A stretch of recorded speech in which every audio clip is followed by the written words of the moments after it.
up, people? Welcome back to another Fwoosh overview. Tonight I'm taking a look at the Fwoosh's articulated icons, the Feudal Series Surai, the Samurai Warlord. I saved this one for last on purpose because it is the most visually interesting of the figures. Don't get me wrong, I love all the other figures, but looking at the Samurai, there's a lot going on. Even though the base body is the ninja, just all the overlays just makes it pop. Looking at the package, gonna go over it again. It's very minimalistic. It's not too busy. It doesn't pull any of the focus off the figure itself. On the side, a beautiful Matt K picture. On the back, an overview of the line's backstory and then all the figures in the line. On the side is Surai's backstory and then another kick-ass Matt K picture. On the bottom, there's credits.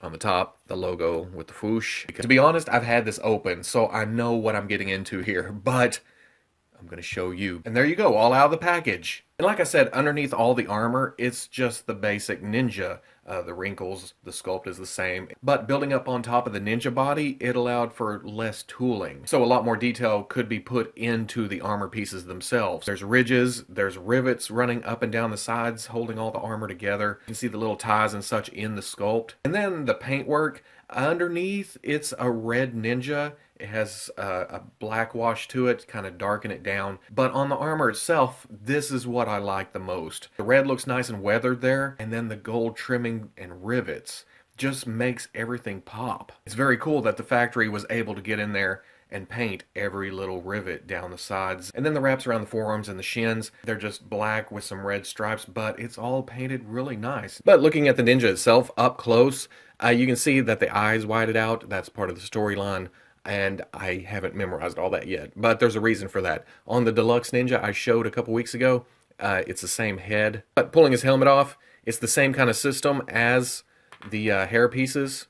You have the hole in the top, and the helmet has a peg in it. Come in here, just pegs in, and then the helmet stays on. Now I have the quiver on the back of it right here because of the extra long peg on it. It goes through the armor and then into the body, so it keeps this piece from moving around. When you're posing it really excessively, that has a tendency to ride up. For the most part, really, the way the armor pieces are designed, it doesn't impede articulation very much. And really, the articulation is just like the ninja. Again, you can go back and look at that, but I'll run through what looks like could be held back by the armor, but it's actually not. These are two separate pieces right here, so it doesn't really mess with the elbow. The torso, you let the skirt ride, it kind of rides along with it, so you can get around. The legs have no problem coming up 90 because this is soft material right here. It just gets up and out of the way, and because where the splits are, it doesn't hold back like a full skirt would. And then at the ankle here, you still get forward, you still get back. Again, soft material, so it comes up 90. Like I said, it's a ninja underneath. You can pretty much pull pieces off and then pull the armor pieces off.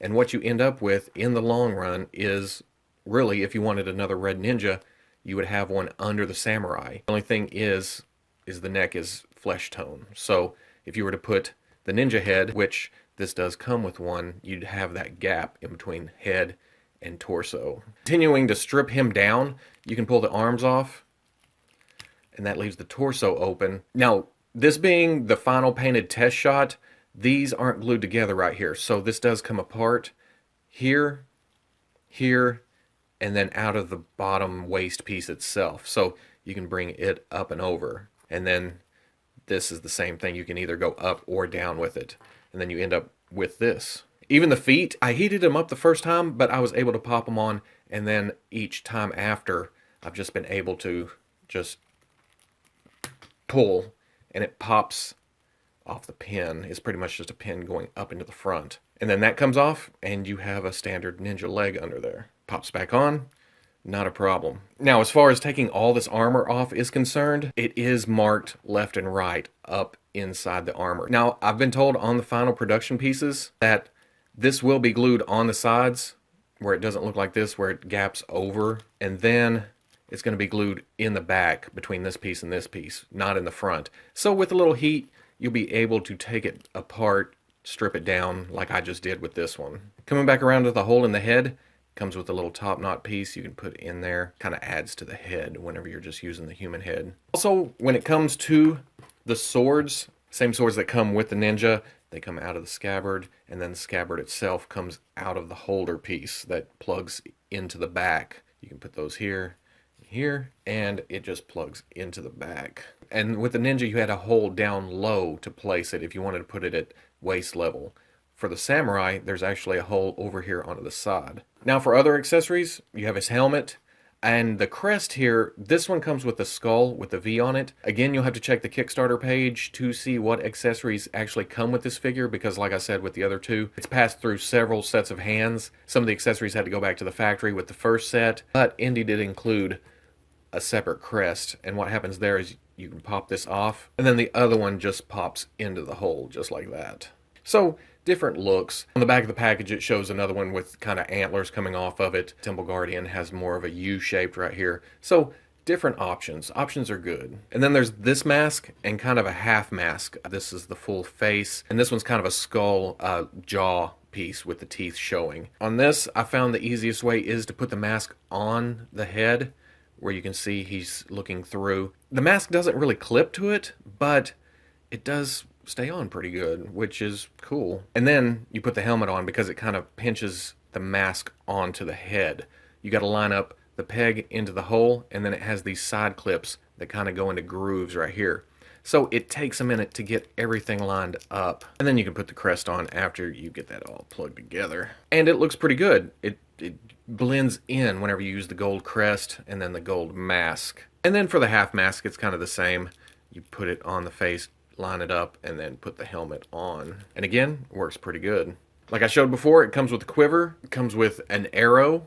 It's a stiff material, but it's soft enough to not break if you got crazy with it. And then with the Samurai, I got a bow in the box. Now it doesn't come with this string. I've been messing around with it. I made one out of a jewelry threading kit with some staples to hold it together. So yeah, it kind of looks like shit, but it works. Check out this picture. Him being able to draw back is pretty cool. But like I said, it won't come with a string. That was another material cost. Didn't want to add to the cost of the overall figure. There's little notches for it to stay where you want it for the most part. It's small. Have to do some fiddling, but yeah, once you get it together, it works pretty good. Then the club with the studs on it. I don't know the exact name of this. We laughingly call this the sex bat. It's a nice metal color with kind of a cloth wrap around it with a wash on that. So the detail on this, very, very nice. And then finally is the spear. It's a little plain on the staff side, but the metallic of the blade, the kind of silver color, and then the gold accents just set this off. Now for comparison, here he is with the latest Marvel Legends Daredevil. Like I've said before, Marvel Legends kind of skews all over the place when it comes to 6-inch scale, but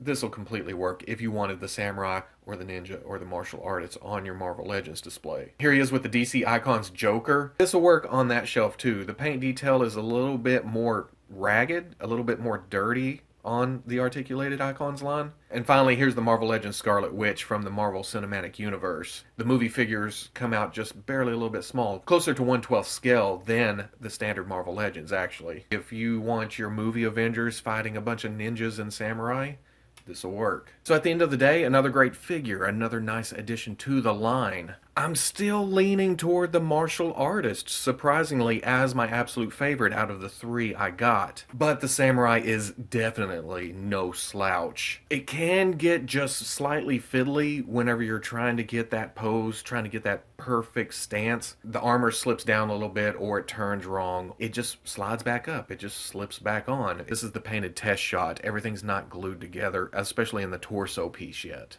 I can't decide which head works best for me. The Ninja head, it doesn't have anything sticking off of it. It's skin tight. So with the armor kind of bulking the body up, the head just looks slightly small. But it's supposed to. It doesn't have a big armor piece on. With the helmet on, it looks fine. But with it off, it looks a little bit tiny. The ninjas and the martial artists, that's the ones you're going to want to pose in fight scenes. You're going to want them fighting all over the place. The samurais, you can. There's no problem doing that.